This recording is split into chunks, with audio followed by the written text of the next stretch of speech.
வார்த்தைகள் இருக்கு. In our Bible, in the Apocrypha, very beautiful words are said. RC பைபிள்ல சீராக் ஆகமம்னு ஒரு ஆகமம் இருக்கு. Sirach. Shirach, there is a chapter called Shirach.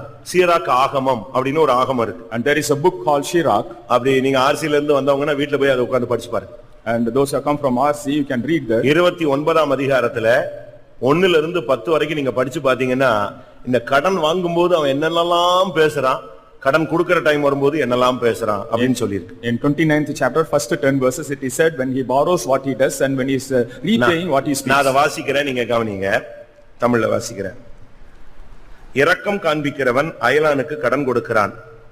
இவ்வாறு பணம் படைத்தவன் கட்டளைகளை கடைபிடிக்கிறான். உன்னுடைய அயலானுக்கு அவனுடைய தேவையில் கடன் கொடு.